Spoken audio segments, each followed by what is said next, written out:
আল্লাহ তাআলা কোরআনে যাকাতের ব্যাপারে বলেন, কুল মিন আমওয়ালিহিম সাদাকাতান তুতাহহিরুহুম ওয়া তুযাক্কিহিম বিহা ওয়া সাল্লি আলাইহিম ইন্না সালাতাকা সাকানুন লাহুম ওয়াল্লাহু সামিউন আলীম। হে নবী, আপনি তাদের থেকে তাদের মালের যাকাত গ্রহণ করুন, যার মাধ্যমে তাদেরকে আপনি পবিত্র করবেন এবং তাদেরকে পরিশুদ্ধ করবেন। ওয়া সাল্লি আলাইহিম, এবং তাদের জন্য দোয়া করেন। ইন্না সালাতাকা সাকানুল লাহুম, আপনার এই দোয়া তাদের প্রশান্তি নিয়ে আসবে। আল্লাহু সামিউন আলিম, আল্লাহ সর্বজ্ঞ এবং সর্বজ্ঞানী। আল্লাহ তাআলা হুজুর সাল্লাল্লাহু আলাইহি সাল্লামকে যাকাত আদায়ের নির্দেশ দিয়েছেন। এই যাকাত আদায়ের মাধ্যমে তারা তাদেরকে পবিত্র করবে এবং তাদের সম্পদকে পবিত্র করবে। যাকাত দিলে সম্পদ পবিত্র হয়, খাঁটি হয় এবং নিজেকে পরিশুদ্ধ করার তৌফিক হয় এবং হুজুর সাল্লাল্লাহু আলাইহি সাল্লামের দোয়া পাওয়া যায় যাকাতের মাধ্যমে। কারণ আল্লাহ তাআলা নিজে বলতেছে, যাদের থেকে আপনি যাকাত গ্রহণ করবেন তাদের জন্য আপনি দোয়া করুন। এই দোয়ার মাধ্যমে তাদের প্রশান্তি আসবে। যাকাত কাফের ও মুমিনদের মধ্যে পার্থক্যকারী, কারণ কাফের মুশরিক ইহুদি নাসারারা তাদের মালের যাকাত দেয় না, কিন্তু মুমিন মুত্তাকি পরেজগাররা তারা তাদের মালের যাকাত দিয়ে তাদের মালকে তারা পবিত্র করে নেয়।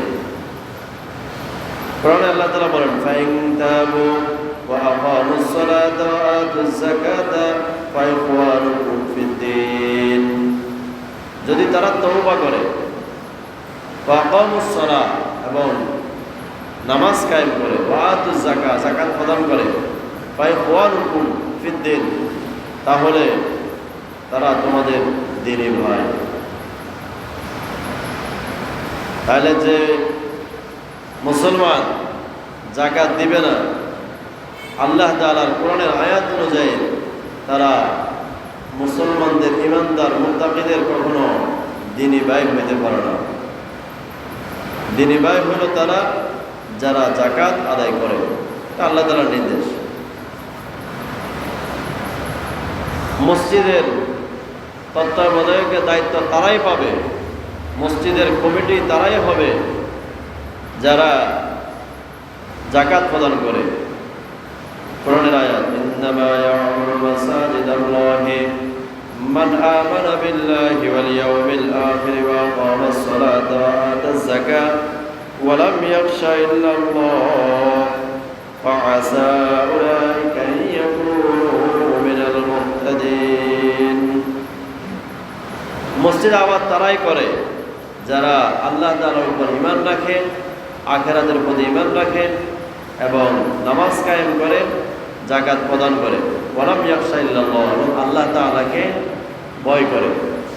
এরাই মসজিদের তত্ত্বাবধানে থাকবে, মসজিদ পরিচালনা করবে। কারা? যারা ঈমান আনবে আল্লাহর উপরে, আখিরাতের উপরে, নামাজও পড়বে, যাকাতও দেবে এবং আল্লাহ তাআলাকে সর্বকালে সর্বসময় আল্লাহ তাআলাকে ভয় করবে। তারাই হলো মসজিদের দ্বারক বাহক, মসজিদের রক্ষক।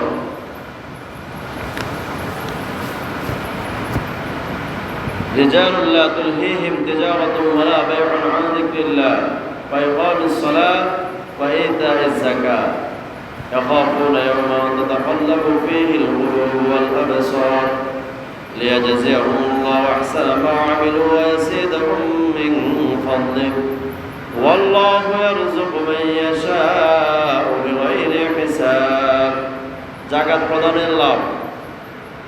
পৃথিবীতে অনেক মানুষ আছে যাদেরকে তাদের ব্যবসা বাণিজ্য, তাদের বেচা কিনা আলা যিকরিল্লাহ, আল্লাহ তাআলার স্মরণ থেকে, ওয়া ইকামিস সালাত যাকাত প্রদান, নামাজ কায়েম করা থেকে, ওয়া ইতাইজ যাকাত যাকাত প্রদান করা থেকে।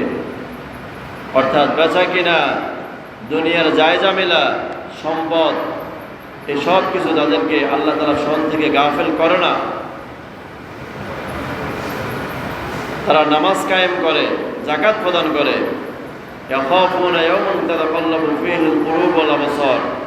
তারা এই যাকাত প্রদান করা, নামাজ কায়েম করা, আল্লাহ তাআলার জিকির আজকার করা এজন্যই করে। ইয়াখাফুন,